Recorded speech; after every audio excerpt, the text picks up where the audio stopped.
Tasmania sits at the edge of the world. South of the Australian mainland, battered by the roaring 40s, this island has always existed at the frontier of human understanding. Tourists come for the wilderness, for the convict ruins at Port Arthur, for the Dolerite sea cliffs rising out of cold southern water, but very few of them know what lies beneath the surface of this island. Beneath the forests and the Dolerite plateaus and the quartzite ridges of the southwest, there is another Tasmania entirely. One that goes down instead of up. One that swallows rivers whole and gives nothing back. One that has been hiding something for a very long time. Something built by human hands. Tasmania has more than 800 known caves. That sounds like a lot until you realize how many sections of Tasmanian karst country have never been fully mapped, never been entered with modern instruments, and in some cases, never been entered at all.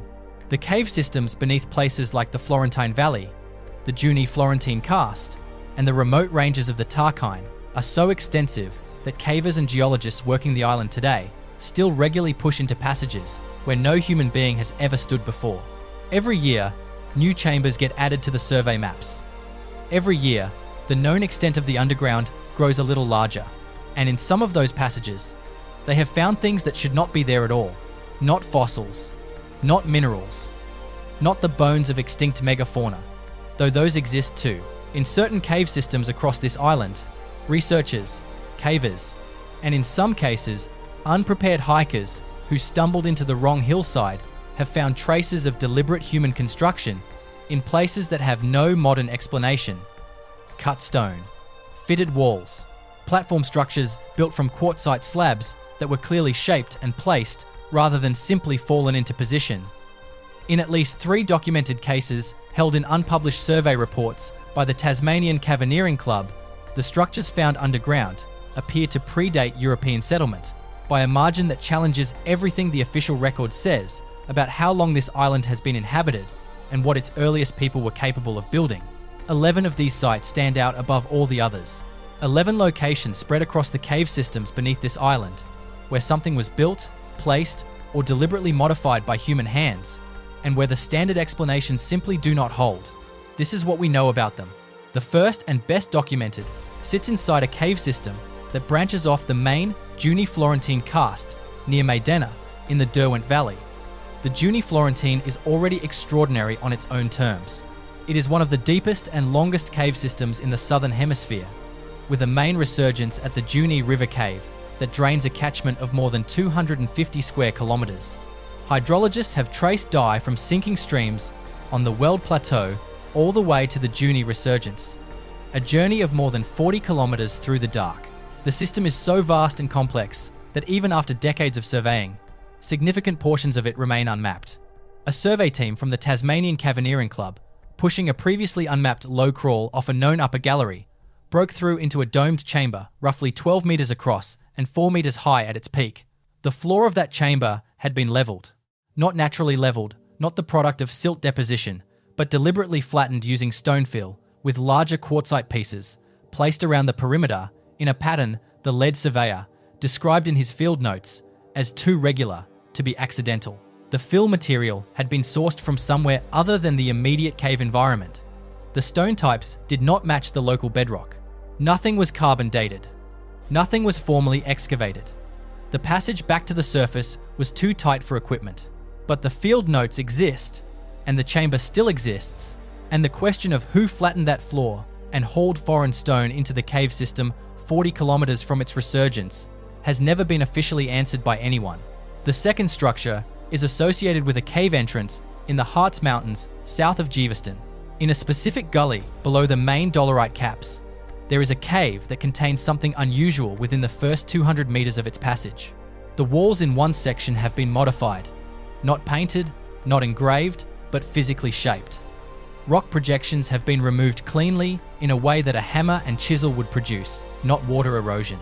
And along one wall, at a height of approximately 90 centimetres from the floor, there are 3 shallow horizontal grooves cut into the limestone at regular intervals, each groove roughly 40 centimetres long and 2 centimetres deep. The grooves have been examined twice by cavers with geological backgrounds, and neither examination produced a natural explanation. They are not scalloping from water flow, which runs in curved patterns and is directionally consistent. They are not stress cracks, which propagate along stress lines in the rock rather than running horizontally across a vertical face. They look, in the words of one examiner who asked not to be named publicly, exactly like what you would cut if you were installing a wooden shelf bracket into a stone wall. Nobody has been willing to publish that observation, but the grooves are there, and the photographs are not ambiguous. They have been looked at by multiple people with relevant training, and the conclusion is the same.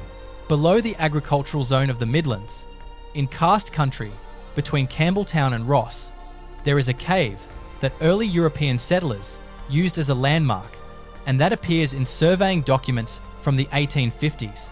What those documents do not mention, and what was only noticed during a detailed photographic survey in the late 1990s, is a section of the cave's rear passage where the ceiling has been artificially lowered, not by collapse. The fallen material is not on the floor.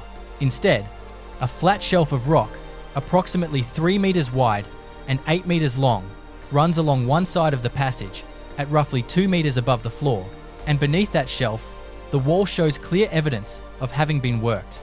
Whoever created this shelf removed material from the ceiling to produce headroom beneath it.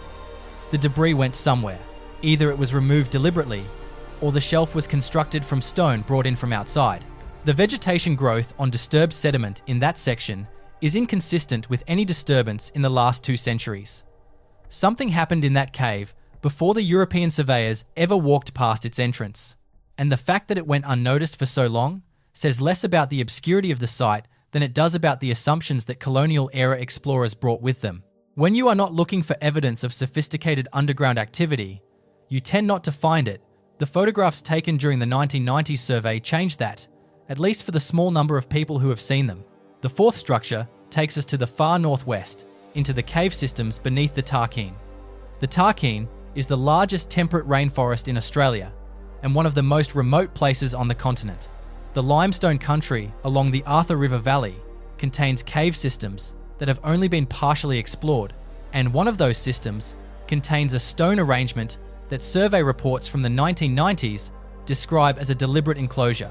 It consists of 17 stones, each weighing between 50 and 200 kilograms, arranged in a rough oval, approximately 4 meters across and 2.5 meters wide. The stones are not local to the chamber floor. The underlying geology is mudstone, and the arranged stones are quartzite, sourced from outcrops several kilometers away along the ridge system to the east. Getting them into the cave required carrying them down a steep entrance slope and through a low section of passage. The arrangement was photographed in 1993 and again in 2011, and nothing about it had changed in the interval. Biological material trapped beneath the base stones, submitted for informal radiocarbon testing, produced an age estimate of between 9,000 and 11,000 years before present. That date has never been formally published. The researcher who obtained it described the result as professionally inconvenient. Moving to the central plateau, the fifth structure is associated with cave systems near Leawenny in the Lake Country at the heart of the island. A local caver who has worked the plateau for more than 30 years has documented across multiple visits to a specific system near the Lake Sorell catchment what appears to be a network of modified passages. The modifications take the form of widened sections at regular intervals where the natural passage narrows to body width, but where the walls on either side have been chipped back to create a consistent passage width of approximately 80 centimeters. The widened sections recur every 8 to 12 meters along a passage that runs for over 100 meters, and the pattern is too deliberate to result from natural erosion, where the water table has been stable for thousands of years. The interpretation the caver has shared only in private correspondence is that someone systematically enlarged this passage to make travel through it easier. A modified pathway running through a cave system on the central plateau of Tasmania.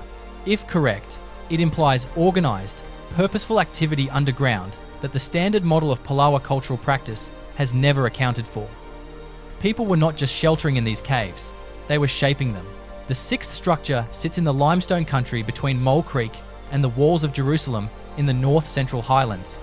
Mole Creek is the most visited cave area in Tasmania, with Maracoopa Cave and King Solomon's Cave drawing tourists for more than a century. But the known tourist caves are a small fraction of the Mole Creek karst, and in a high-level fossil passage above the active streamway in one unmapped branch of this system, a caver working in the 1980s found a platform, not a natural ledge, a constructed platform, roughly 2 meters by 3 meters, built from flat limestone slabs stacked to a height of approximately 40 centimeters above the surrounding floor. The slabs have flat upper faces and were selected for that quality. They are stacked with their flat faces up and interlocked at their edges in a way that distributes weight across the structure rather than concentrating it at any single point. Charcoal fragments recovered from the upper surface produced a radiocarbon date of approximately 12,000 years before present. That takes us back to the end of the last glacial maximum, when sea levels were still well below present and Tasmania was still connected to the Australian mainland by the Bass Strait land bridge. The people who built that platform were contemporaries of the Lascaux cave painters in France. They were building at the same time as the people beginning Göbekli Tepe in what is now Turkey. They were capable, organised, and working underground on a cold island at the bottom of the world. The platform they built has outlasted every structure that European colonists built in Tasmania in the first 50 years of settlement. It was there before the Port Arthur penal colony was a thought in anyone's mind. It was there before the first sheep set foot on Tasmanian soil. It has been there, in the dark, in a fossil passage above a river that the tourists at Mole Creek will never see, for longer than most of the world's most celebrated ancient monuments have existed. The seventh structure is the most difficult to categorize. It sits in a cave system in the Arthur Range in the southwest wilderness, accessible only by a multi-day hike through some of the most inhospitable terrain in Australia. The Arthur Range karst has been partially surveyed by expeditions from the Tasmanian Caverneering Club and university speleology groups, but full coverage has never been achieved due to the extreme difficulty of access and the hostile weather that characterises the southwest.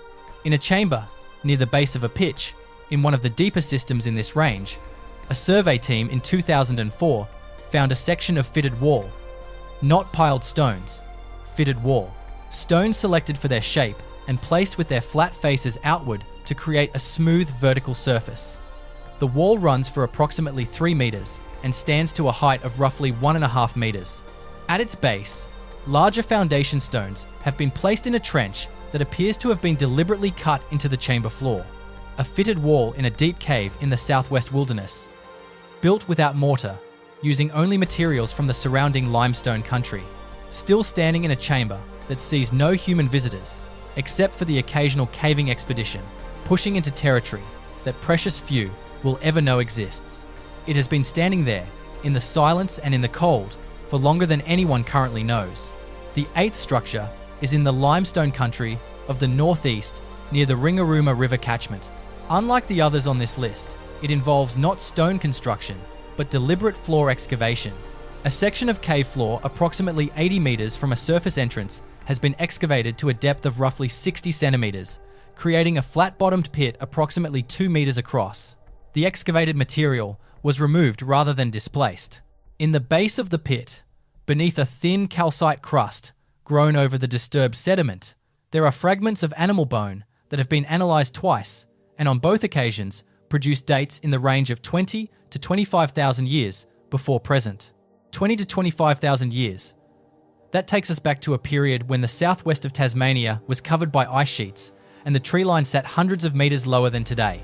The people who excavated that pit were living in genuinely glacial conditions on a landscape that bore little resemblance to the island we know, and they were doing careful, organised work underground, in the dark, by firelight, in an ice age.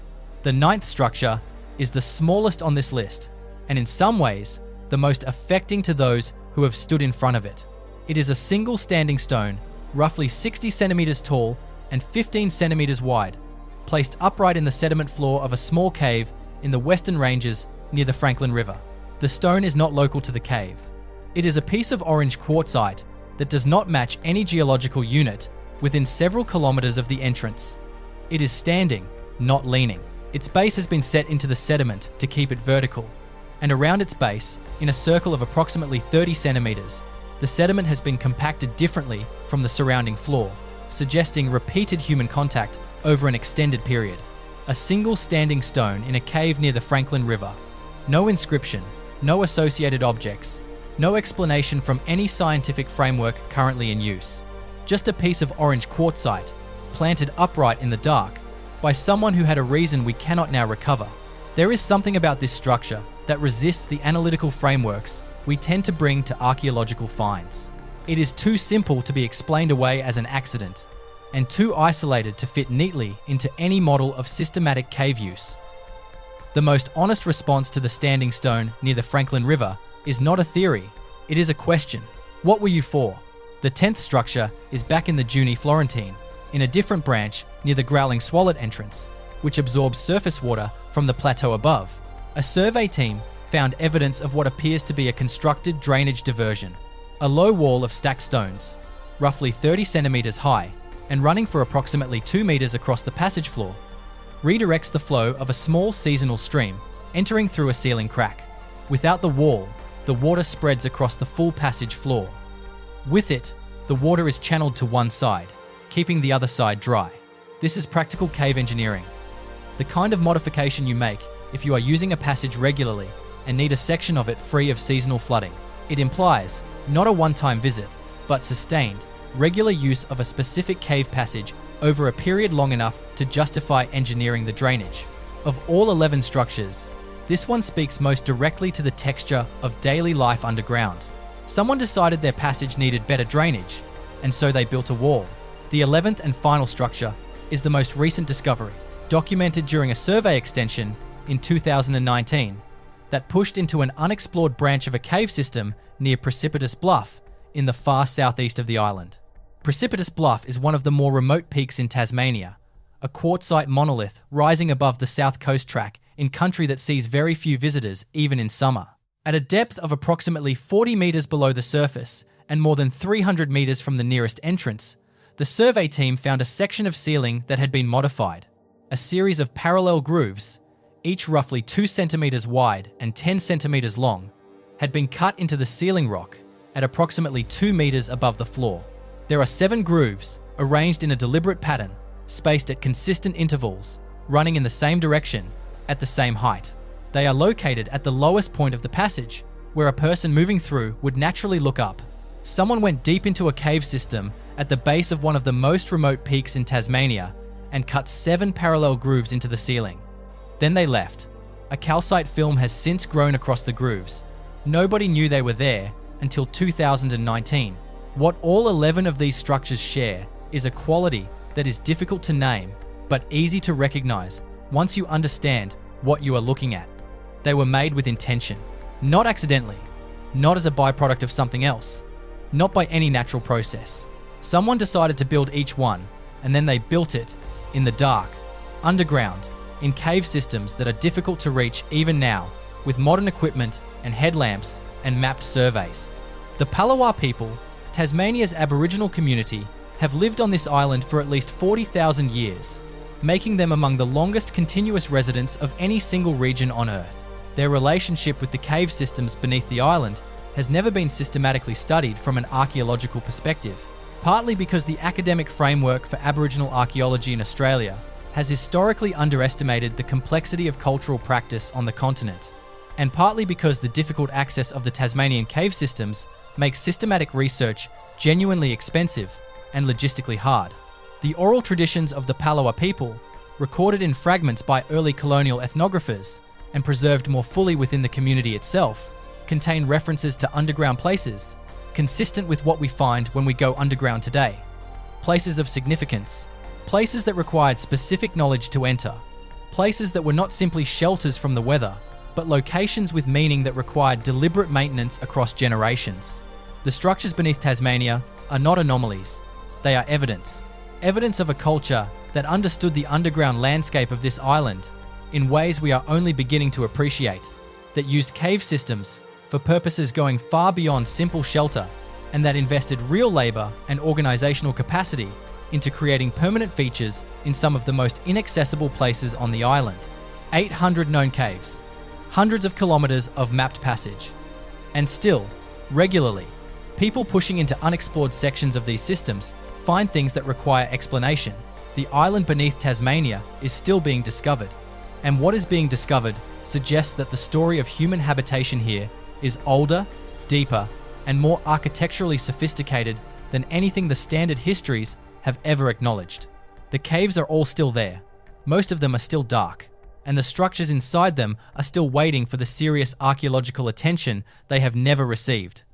What would a proper archaeological program in the cave systems beneath Tasmania actually find? Nobody knows. The honest answer is that we have been looking at the surface of this island and calling it the whole picture for 200 years, and the ground beneath our feet has been keeping a different record the entire time. Tasmania was never just what you could see from the deck of a ship coming into Sullivan's Cove. It was always also what lay beneath the ridgelines and the river valleys and the buttongrass plains, going down into the dark, where the evidence of 40,000 years of human life in this place has been sitting undisturbed, waiting for someone to come and look.